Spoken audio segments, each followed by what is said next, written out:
طهارت هم که نداشته باشین، امر معروف و گوش کردن هیچی باکی ندارد. دراز کشیدگی هم که باشین، گوش کردن هیچی باکی هم ندارد.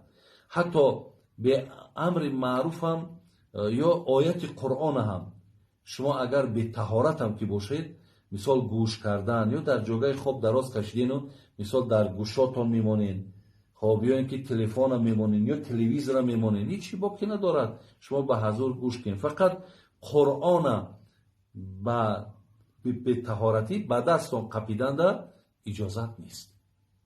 لیکن در حالت به طهارت بودن قرآن شما خوانده میتونین، یعنی از یاد میتونین خوانده. یا اینکه انا گوش کردنش هم در حالت به طهارت میتوانین. امر معروف هم همچنان و همچنان میتونین در حالتی که درم جوگای خوابتون دراز کشیدگین شما آیت قرآن مثال سوره هایی که میدونین از یاد تکرار کنین، هیچی باکی ندارد.